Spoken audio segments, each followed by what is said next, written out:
systems. And I think interdependencies is a really important word here that will go throughout the talk. Okay. How are they doing at home, Dan?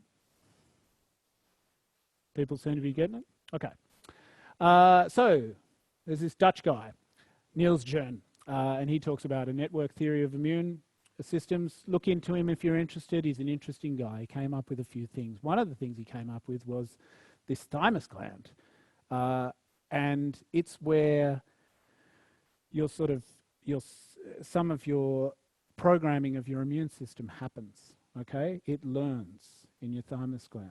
Now that's amazing. He also talked about the immune system having functional similarities with the brain, okay? The brain learns, right? We can remember things. The immune system remembers things. You get sick from something, the next time it comes along, your immune system goes, I got that, right? Hence we have vaccines and that sort of stuff. It's quite interesting of a way to look at the immune system. It's also self-referential. Your immune system goes, this is me.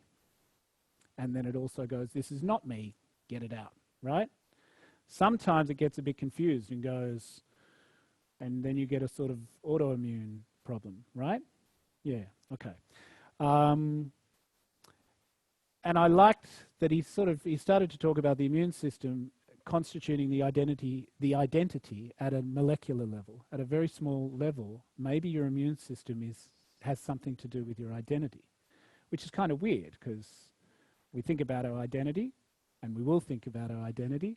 To think of us as an immune system is a bit of a shifter, right? Yeah. Yeah.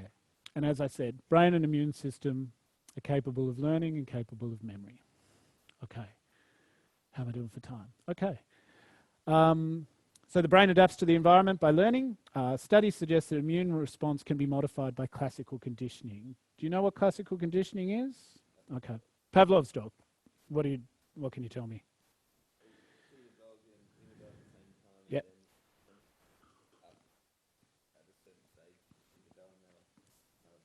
Awesome. So the dog just hears the bell and goes, I'm hungry, because he's expecting a cookie, but he doesn't need the cookie. Now, this happens to us as well. This happens to us a lot. And it can happen to our immune system. They did some experiments on that where they gave people some stuff that wasn't particularly good for them, and then they gave them a sugar drink, and the sugar drink gave them the same response. Okay? So your immune system can be conditioned, and that's interesting too. Okay, stress. I asked you at the start if you're stressed, and everyone is. It might not be the best thing for your immunity, but it might not be the worst thing either. The immune system is adaptive, responds to the environment.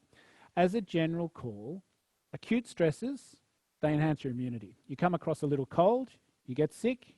If a baby gets sick, it gets used to that. It starts producing the things that are going to combat that in the thymus, and it's cool next time, right?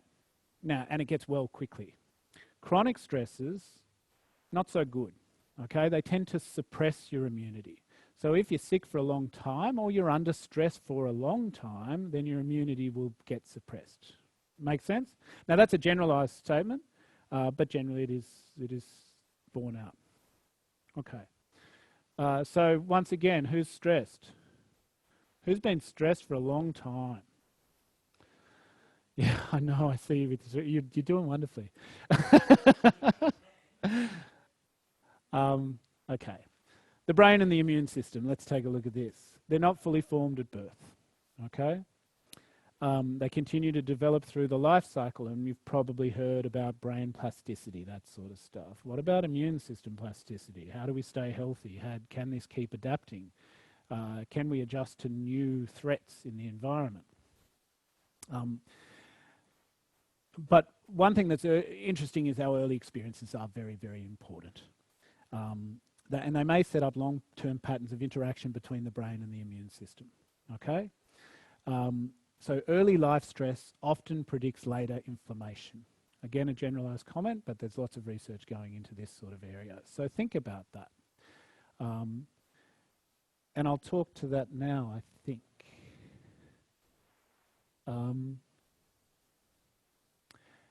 Yeah. if you look at childhood trauma, this is something we see. So I'll give you some studies. I'll give you some more science. Studies of maternal separation in primates, in monkeys, non-human primates. You see an increased macrophage activity when primates are separated early from their mums. Yeah, they get stressed and macrophages come up. Now, macrophages are things that attack some of the bad stuff, you know, but you get a lot of it, okay? And then there's a long-term thing that goes on, which is an upregulation in pro-inflammatory gene transcription. It sounds complicated, but it just means they sort of get hardwired for inflammation, yeah? That's long-term. So think about that in terms of how we rear children, how we treat children. Without guilt, please, because I have a child. Yeah. In rodents, if you separate rodents from their mums, pro-inflammatory cytokines, which are again they're part of our defence, they go up. Temperature goes up, associated with inflammatory processes later in life. So these are animal studies, but they may be. Well, they are relevant to some degree, yeah. So that's interesting, hey? Yeah, and think about the. I don't know about other people's stories. For me, like when I was born, I had a bit of oxygen problems, so I was put in a tub. Does that have an effect? I don't know. It's standard practice. It happens to everyone. I'm sure people in this room and people at home have had that experience. Can't remember it, can't access it. Does it have an effect on inflammation in our bodies now? I don't know. Okay, looking at the central nervous system. Again, with these studies of separating mums from kids, blunted expression of pro-inflammatory mediators in the hippocampus up here. So this is something that says, ooh, stop that. Don't go too far with that inflammation. Tells, yeah? So that might be affected. Reduced microglia cells in the midbrain. Again, it's a signaler about inflammation and that sort of thing. And in adults, a greater synaptic level of pro-inflammatory cytokine receptors. So you got more receptors, yeah? Okay. So it's getting pretty grim, isn't it? It's quite sobering. Don't worry, I'll cheer us up soon, I hope. But what we basically have, how are you going at home? Good, okay. Yeah, I know. A greater reactivity to subsequent psychosocial and immune challenges, you know? These things that happen to us as young. Now, this doesn't just have to be separation from your mum. This can be experiences at primary school and stuff like that. This can be all sorts of things, you know? Bullying can do this sort of stuff. So our psychosocial and our immune challenges are both sort of, we're a little more sensitive to that sort of thing. We're hardwired for it, you know? We're hardwired to see a threat and to react accordingly, or maybe not accordingly, to react. And one study I looked at was looking at childhood mistreatment being associated with inflammation 20 years later. Can be linked with depression, can be linked with autoimmune conditions, post-traumatic stress, bipolar, schizophrenia. Okay, so it's a really interesting area, and the implications are massive. But the idea here is that you see a threat where there is none sometimes, which is a really interesting thing. Anyone had that experience of seeing a threat where there is none? Anyone jumped at shadows? Yeah?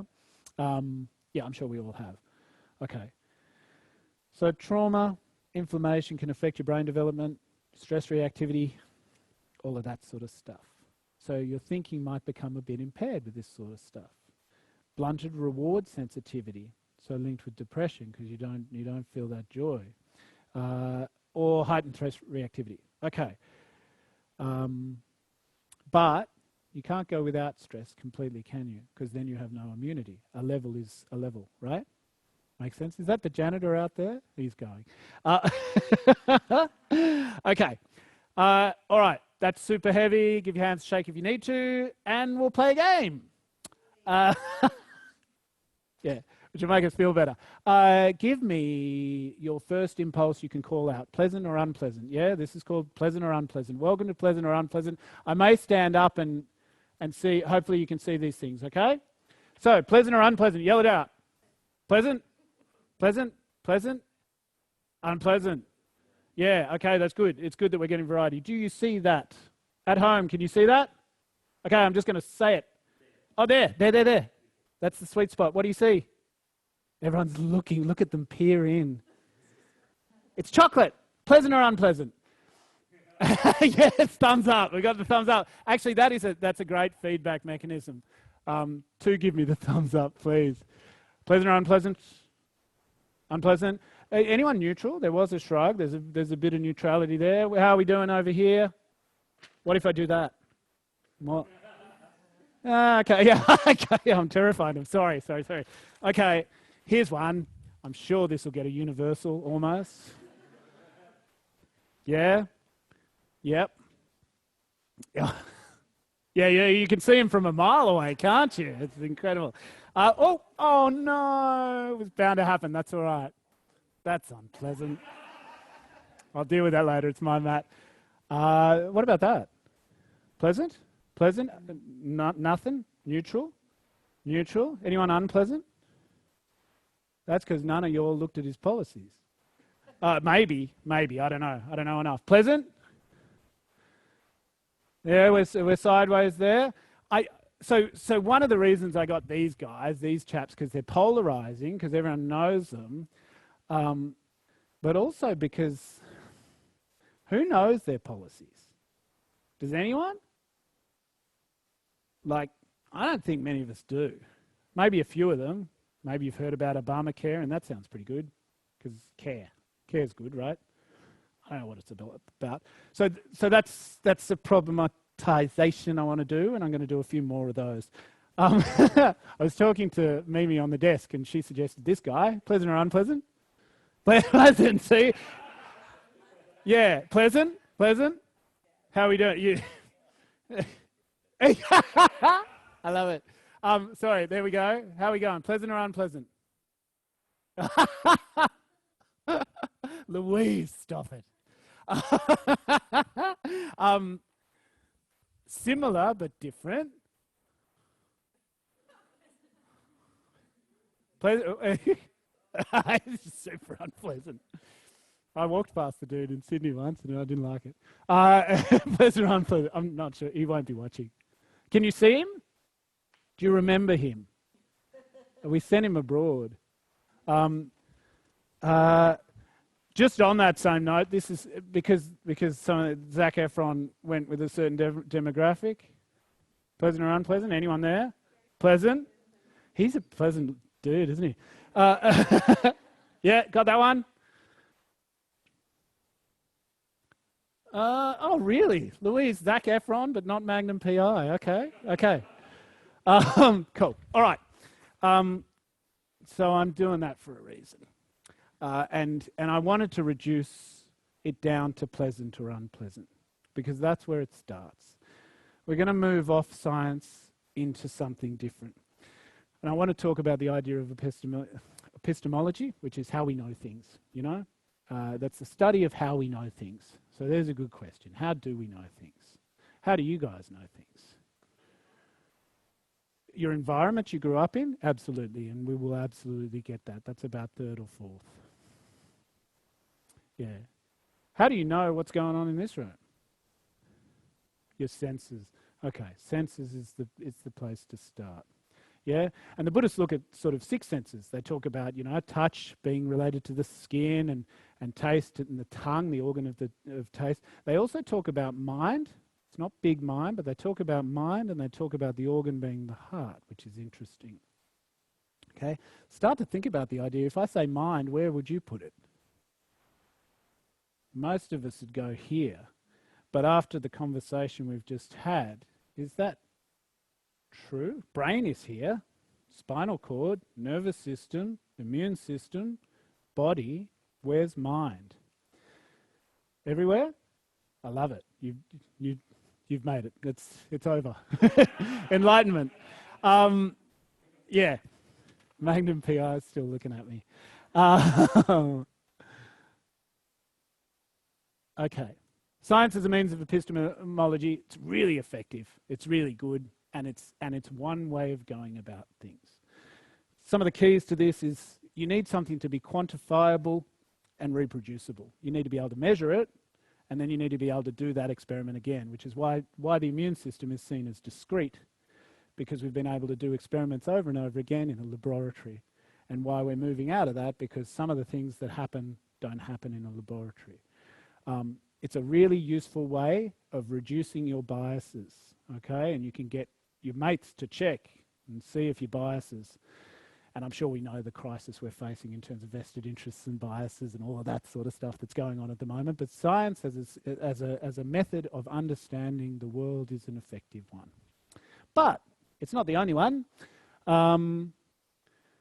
What about, and science is a method of healing, you know, and if you look at who's been to the doctor recently with a cold or something like that, and what happened? What was the outcome? Ear infection, what did they give you? Antibiotics, okay? This is pretty standard at the moment. It's not the whole, you know, it's not every practitioner, but that's pretty much a lot of what is happening at the moment.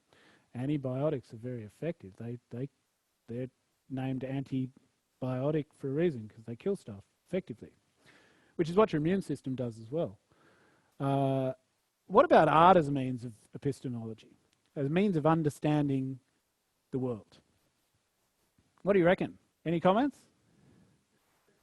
It's expressive. Now that's interesting, because science can't really tell you what an emotion is, because you can't quantify it, can you? I'm 7 angry and he's 8 angry. You know, it's relative. I put up a quote from John Keats. I don't know if anyone recognises that. Just beauty is truth, truth, beauty, that's all you know on earth and all you need to know. And this is an interesting thing about that time, is you had this real schism between science and the Romantic poets, you know, and the Romantic poets were talking about art. You got to go with the art. Art's the way to, you know, so there was a real split there over a few years, which is interesting. Okay, art as a healing modality. More and more people are saying, I'm going to just draw a mandala with this one. Okay, so it's an interesting addition. Can you get to truth? I don't know. It becomes pretty subjective, doesn't it? So that's problematic. Can you describe an emotion with art in a better way? Maybe. I don't know. Because you can look at brain scans to describe emotions now, and that's pretty interesting as well. It's certainly something you can reproduce a lot more. Is it Kiara? Who's top, middle, Dan? Cherie, you are chomping at the bit. I would love to hear. Maybe you are, I'm not sure. Okay, next. What about other epistemologies, other ways of understanding the world? And I brought up spirituality. Can you guys think of any ways to understand the world? Astrology, cool, yeah, which sort of links in with this. But maybe there's some overlap. Any other ways? Nature. Someone else sort of touched on that earlier on. Okay. One of the reasons I put in spirituality is it's fashionable at the moment. It's super fashionable. You've all got Instagram accounts, haven't you? And I don't know if you know, it's a good time to plug. Check out my Instagram account, because all you'll see is backward bends and yoga. I don't think I've ever done that. But there's a lot of it, right? There's a lot of it out there. And there's a reason for that, because people are looking for answers, and some of the ways of getting answers at the moment aren't necessarily working for people, so they're looking at other things, which is interesting. Not too long ago, this was the big way of getting answers. You know, you go see your priest and say, I don't know what's going on. And they'd say, well, just Hail Mary, you know, or whatever it is. And actually, they performed a vital function in society, a really vital function in society that's changed. Spirituality is a healing modality. What do you reckon about that? Any comments from back at home? Chats on all of those sort of things. What I'm trying to say and I know it's a much deeper conversation, but all I want to do is problematize the idea of how we understand things. And it's important that, particularly at the moment, with fake news and that sort of thing, understanding is problematic.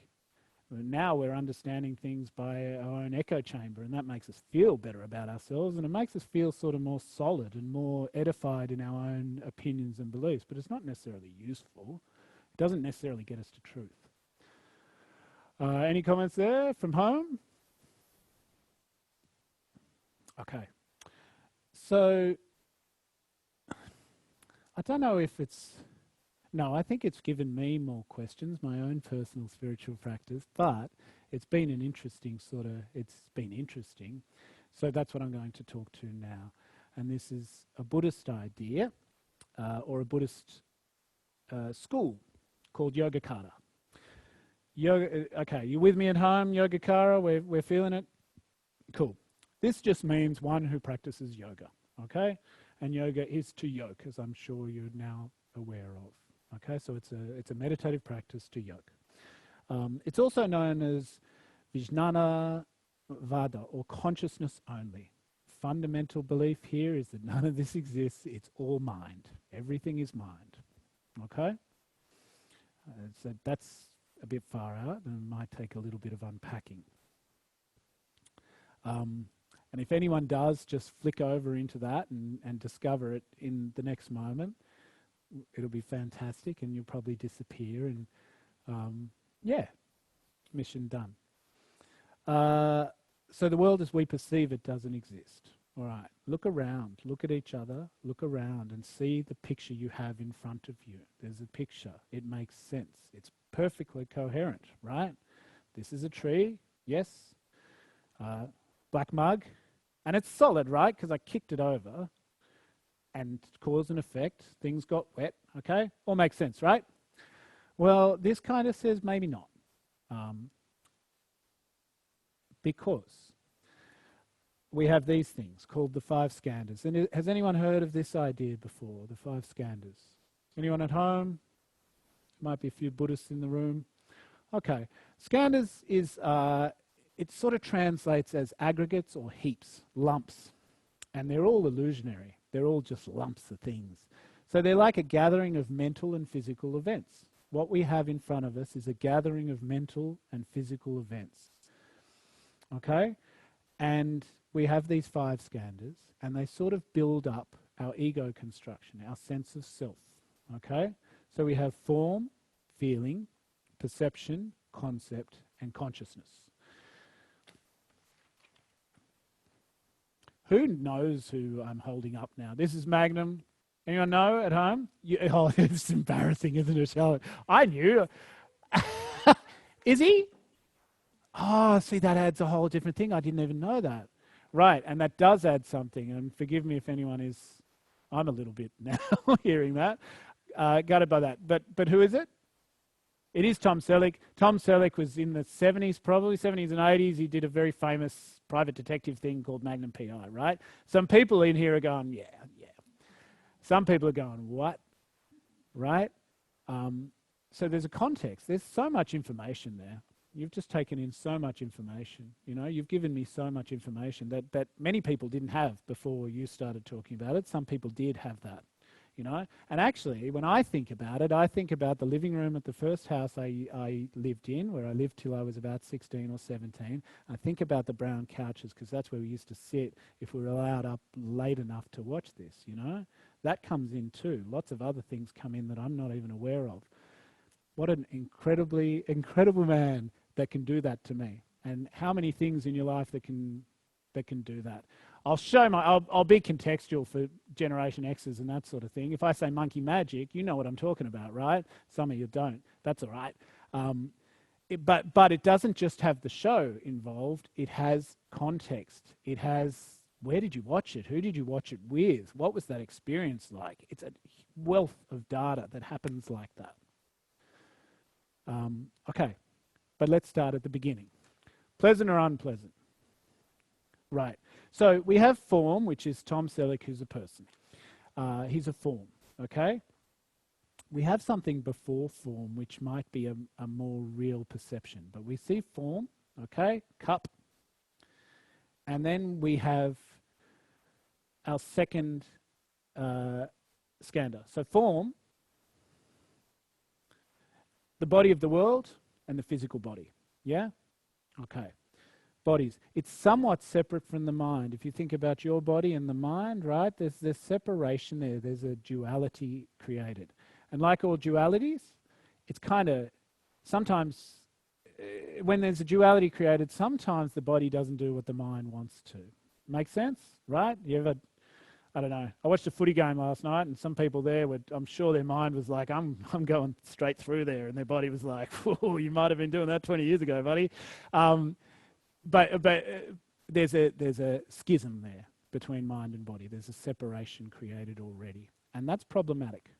So these two aspects of our being are sometimes harmonious, sometimes not. Your body ever done something and you're going, really? Where did that come from? Okay, so there's our form, rupa, in Pali. Feeling, vedana. This type of feeling, the second skandha, is a pretty raw thing. Pleasant, unpleasant, or neutral. Yeah? It's not about your emotions at this stage. It's just pleasant, unpleasant, or neutral. Everything sort of has that. Some things in this room will be neutral. Yeah? But think about what's something pleasant? What's something that gets you? What's a food you like? Burgers. Burgers, pleasant, right? And what do you want to do when you see a burger? You eat it, so you move towards it. Hunger. Hunger's important, yeah? Anyone like fashion? Anyone been fashion shopping recently? Like a jumper or something like that? Dressed the other day and you see it and you want to move towards it, right? Okay? What about that guy down at the shop who you don't like? Move away, yeah? Yeah, we mentioned him earlier. You guys all know him, right? I shouldn't be talking about him. He doesn't even exist. Nothing does. Okay, sorry. But we have this pleasant, unpleasant, and then we have a moving towards or a moving away. Or an indifference, which is quite interesting. There's an indifference, you know, and that's maybe not so helpful either. This is our raw experience, something pleasant or painful, general background to all of our experience.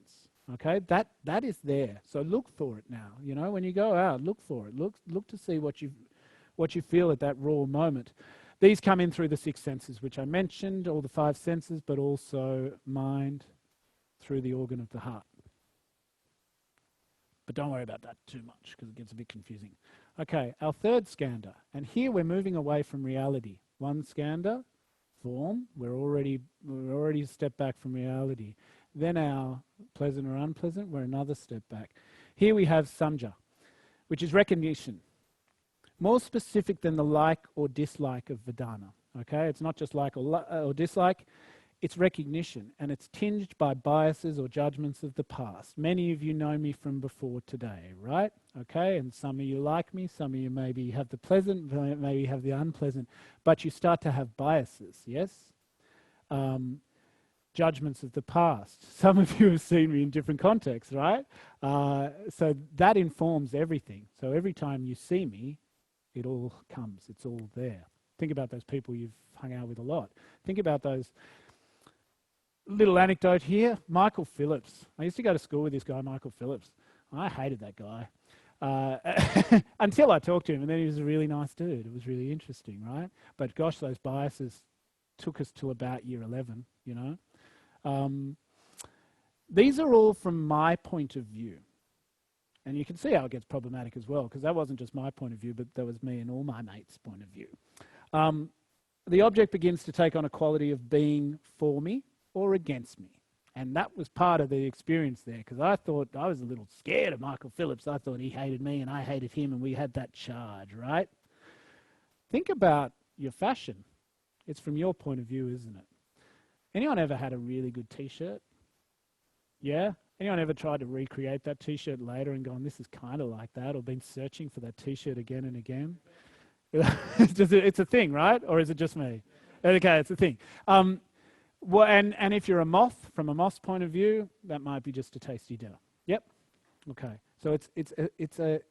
it's from my point of view. Suddenly I'm more separate. I'm already separate when I say like or dislike, and then I'm more separate because this is about my style, my thing, yeah?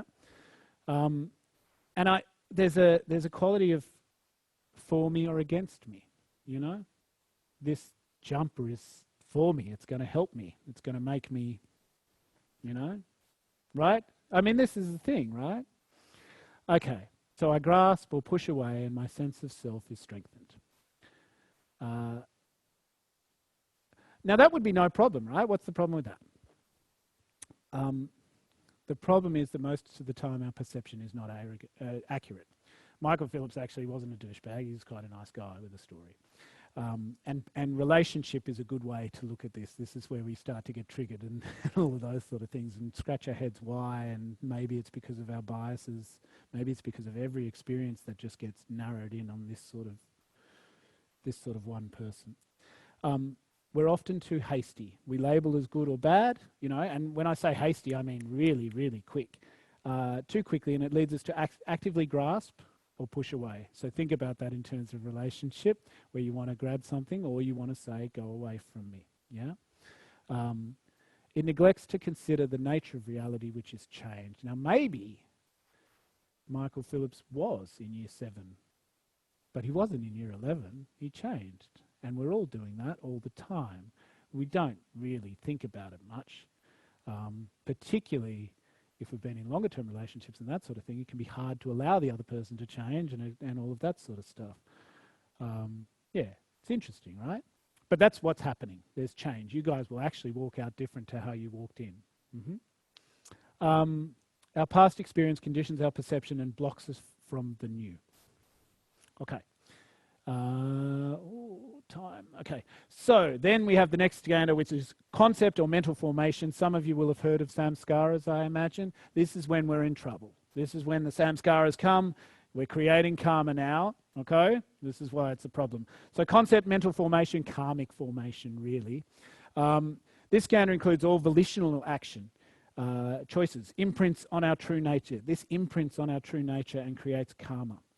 Because it creates imprints. If you have heard samskaras described as, you know, if you take a rock and rub it on another rock and you get a nice deep sort of channel, and that's where your thinking goes for the rest of your life because you've really dug into something solid and imprinted something. And we want to get rid of those maybe, or at least Buddhist practitioners do. Sorry? Smoothen, exactly, soften the edges, absolutely, yeah. So our concepts harden, we identify the types of experience we have, we identify the types of person we are, and the types of person others are. I am me and I am different to you guys, yeah? Yeah, and so there's that separation, and that can be done through the clothes we wear, the music we listen to, all of this identity. Think about what you're doing on social media, what it looks like, how illusionary it often is. Yeah. And so we leave the flowing process of existence and shelter in the safety of our concepts and judgment because it feels safer. It feels easier, you know? There's a security there. But it's not real. And then we have consciousness, the last one, vijnana, which is a reaction. We react. Sanskaras can sort of be looked at as the story a little bit, right? The story you tell. Yeah. And then we have a reaction. It's lots of thoughts, lots of emotions, a reaction. It's very complex. Have you ever tuned into your emotions sometimes and gone, what is that? I don't know, but it feels uncomfortable. There's a tension in my chest and I feel it in my belly, and maybe it's fear, maybe it's this. We can use words for them, and that can be a useful process, but it's by nature inaccurate, you know? So we now feel separate, independent, and solid. We don't think we're different to how we were yesterday or the day before or that sort of thing, yeah? Anyone ever... I used to listen to a lot of hip-hop in school because that's what I listened to, right? People had that experience when we're trying to construct, particularly at high school, because we're constructing an identity, yeah? And then you go... sometime later down the track, you go, Britney Spears is actually cool. Did that? Yeah. Okay.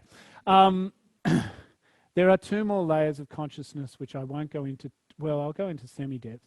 There's this the klesha, which is nuisance consciousness. This is problematic and it exists in the background all the time.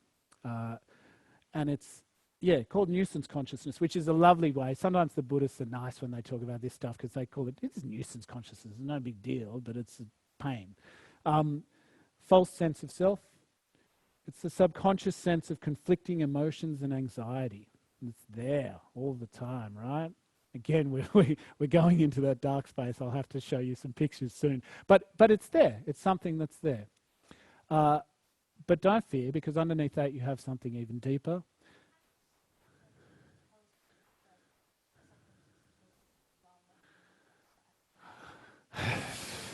That's, I won't answer that, I'm sorry. Well, A, because I don't know.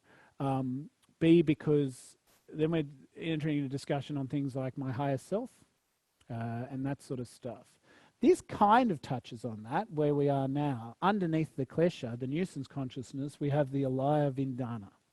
Okay? The Buddhists don't like to say higher self and that sort of thing, because one of the reasons, I think, is because it becomes a thing, it becomes solid, and then you've got another aggregate, you're back where you started. If I say God to you, who thinks of a guy with a beard? That's a problem, right? Because then you've got, it colours every experience if you want to talk about God. You can't talk about God anymore. Which is why in Islam you can only draw patterns, you can't draw the face of.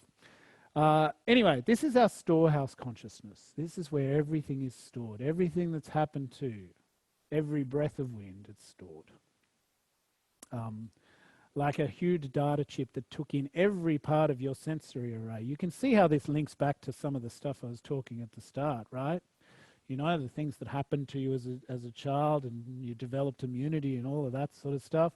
This is our storehouse consciousness. Underlying our conscious perception is a far deeper layer of consciousness. Now, this is complicated. There's a lot of discussion about it. Some people say we all have one. You know, some Buddhists say we all have one. Some Buddhists say there is one and we're all part of it. The key to all of this is go find out. Sense impressions register on this alaya vindana, this source consciousness, and they leave sanskaras. So you plant seeds, and that's part of the problem. You're planting seeds in your source consciousness, and they lead to karma, and they're coming through faulty senses, a broken machine, and that doesn't help you. And then you keep going through the same damn pattern again and again and again, and wondering why. So you soften and keep softening.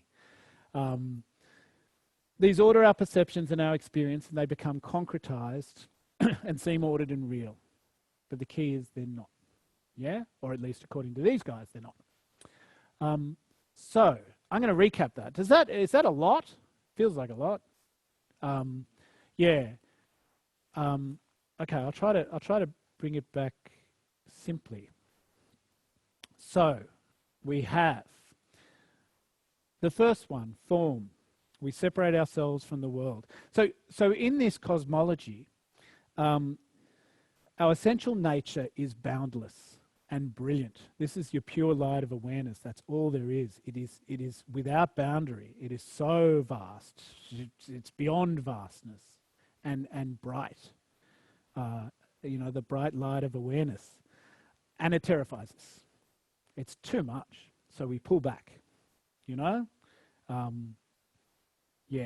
Makes sense at home? Cool. So we pull back and we objectify it as the other. Whoa, what I am is that. Okay, safety. We separate ourselves from the world and the cosmos. Okay, you can see already we're as soon as the first scanner is formed, we're in a massive problem. Because I don't care if I chop down a dozen trees, it doesn't bother me, it's not me, right? But it is, but it's, yeah? So you can see why this can be a useful way of looking at the world as well. What about that person you don't like, or the person you really like? Do you need to push them away? Do you need to grasp for them? They're you anyway, or beyond you. I don't know. So we separate ourselves from the world cosmos. We feel pleasure, pain, or indifference. That's feeling, the second skandha. The third, we form an attitude towards it, which is often quite primitive. You mentioned burger, hunger, you know, hunger, hatred, dismissal. It's quite a primitive sort of attitude. And for those who are into some of the brain stuff where maybe you're thinking about limbic system and that sort of thing, I don't know. Then we create mental formations or karmic formations, our sanskaras. So we rationalize, we story make, justify. I'm good, he's bad. He's good, you know, she's bad. Stories justify. Yeah, have you ever done that? All the time. Yeah, okay, cool. And then you have consciousness underneath that, but this consciousness is underpinned by the cliches, and it's sort of a paranoid watcher which wants to control the process. Yeah, because if you've got control over something, then it's not so vast, brilliant, and unfathomable. So this is apparently what's happening. And this doesn't just happen once. This is moment to moment, that we actually have to establish this every single moment. Now that's problematic as well, because gosh, that's exhausting, right? Like to keep saying I'm this, to keep showing myself as this, takes a lot of energy. So,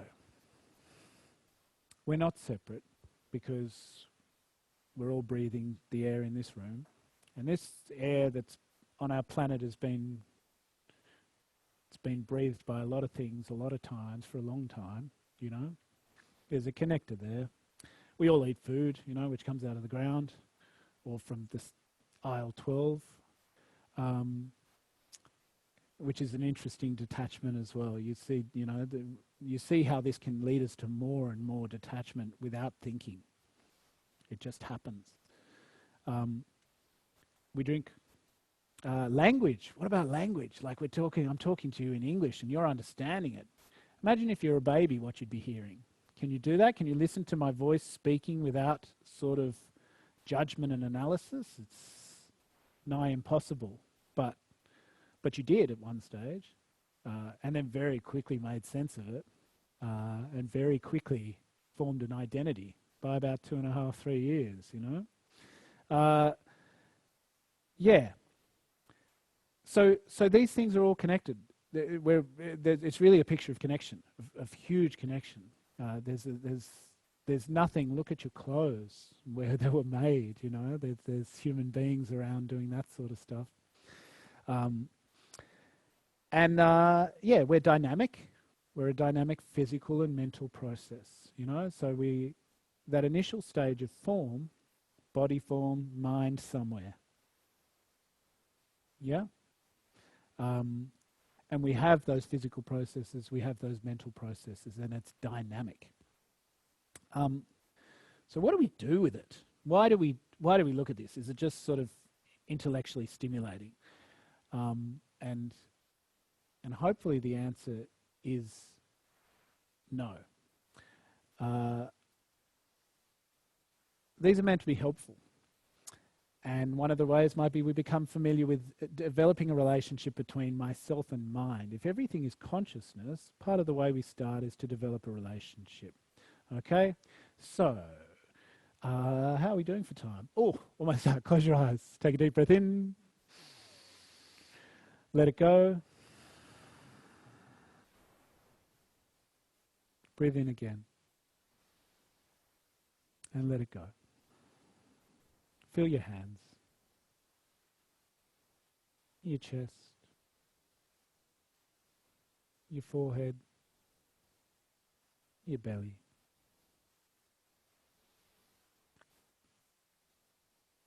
The type of relationship we want to develop here with our body is not one that enlarges our opinion of ourselves, not one that minimizes it. You might have looked in the mirror and been unhappy from time to time, right? Judged yourself. You might have looked in the mirror sometimes and gone, this is where it's at today, I'm looking good. This is just a very natural recognition of the body. One thing that can help us on this path is a sense of friendliness. And if we can start to make friends with our body, that's maybe a little start. And it doesn't have to be always. You just plant a little seed in the moment. If you get that seed in the moment, you've done something. To go deeper into a practice, if you're going into a practice after becoming comfortable with the body, you might start to look at emotions, you know, and you might start to look at thoughts. These are sort of our basic fundaments of practice. So you start watching emotions, you start watching thoughts, and it's interesting where they're located as well, you know. And at one stage I asked a teacher where these emotions were, and he said it was a good question. We look at just about here, but yeah, just keep watching. They don't give you much; they give you crumbs. As long as you keep going, it doesn't matter. So accepting the body, feeling feelings as they arise, not acting out, not repressing, just feeling and letting pass. It changes things, you know. You start to become a friend with your body, which can be hard sometimes, because sometimes your mate lets you down, you know, when you're walking upstairs in the morning or whatever. But friendliness is a nice thing to start to develop. It's helpful. And then your feelings, when you're not acting them out or repressing them, but seeing them as something colourful. Now that can be the good ones, but also the pretty bad ones as well. Then you have a sort of colourful expression of aliveness. Make sense? And then thoughts and ideas, well, they're super valuable, you know. One writer I looked at said the interplay of wisdom. You know, it's part of the interplay of wisdom, but it's not reality. So then you take the pressure off a little bit. They're just your thoughts, you know. They're easy to say, harder to do in some situations, right? Our sense perceptions aren't for or against us. So we have a larger sort of appreciation of the play, the interplay of physical and mental phenomena in the moment. So it turns out that it's not me against the world. It's not about struggle. It's about peace. When you think about our culture at the moment and how detached that's become and how much we all feel like we need to struggle, maybe that's not what it is. So you start by making friends with yourself. In terms of some of the deeper ideas, purifying the alaya consciousness, softening out some of those sanskaras is a valuable thing to do.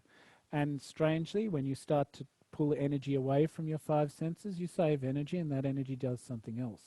It's an interesting process. We can talk about it, but it's an interesting process.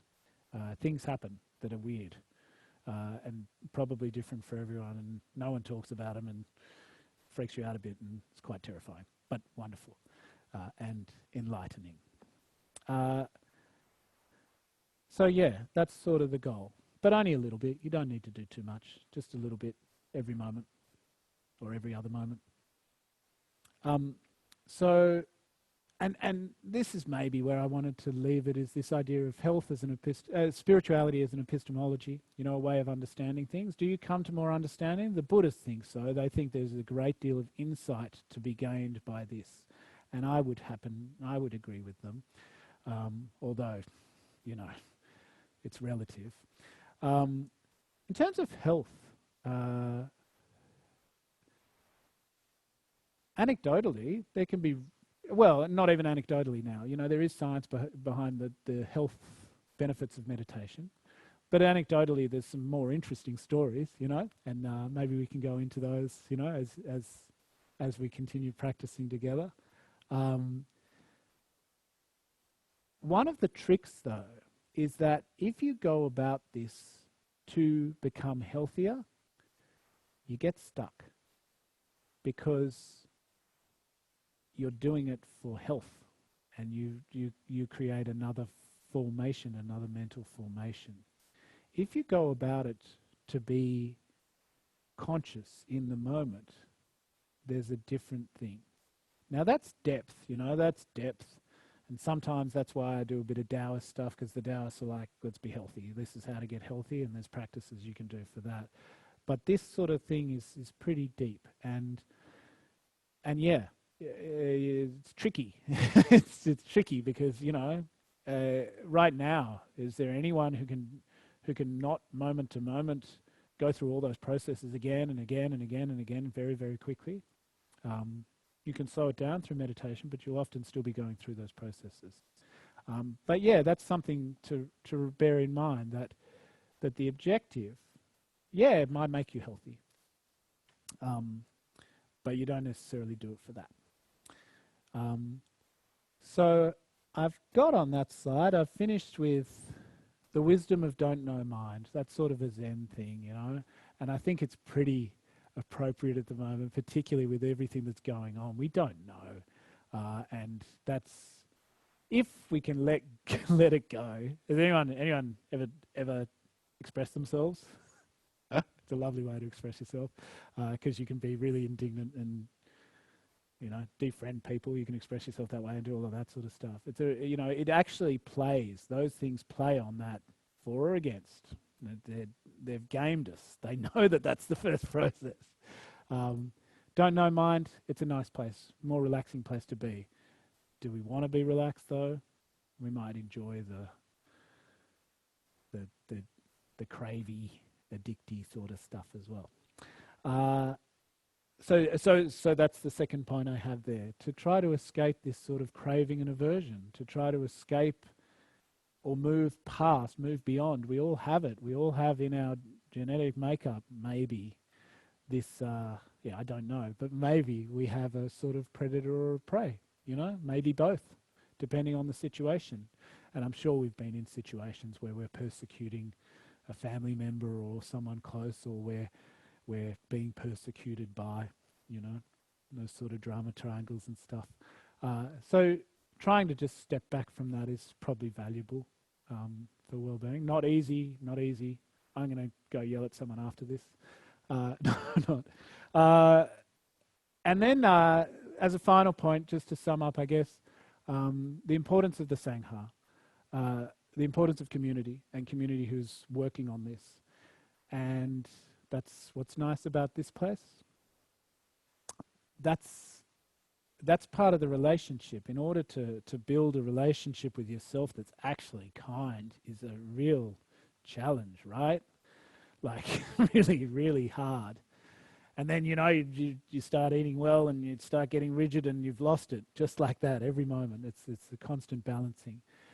So to be within a community that is also trying can be important, because it's rough out there as well, you know? Yeah. So I think that's where I want to finish. And I hope you found something that resonated or gave you food for thought. And it's lovely to share some space with you. Thank you at home. Thanks. Thank you very much. I feel like you've been super patient at home, so thank you. And it's lovely to see you. And I think we need like a house party or something, because I miss the flesh. Anyway, lovely to see you. Thank you so much. Have a wonderful night. Thanks for joining us.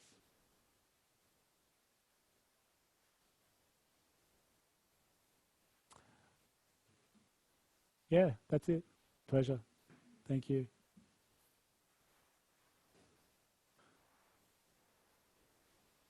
Cheers, Jane. It's a lot, isn't it? It's a lot. Pleasure, yeah. How'd you go? Good. Good.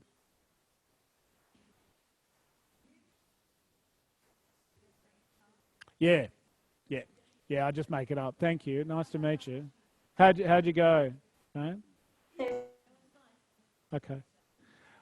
Yeah, I do. So I often keep it pretty traditional Chinese medicine. This is not. This is moving into something a little bit different.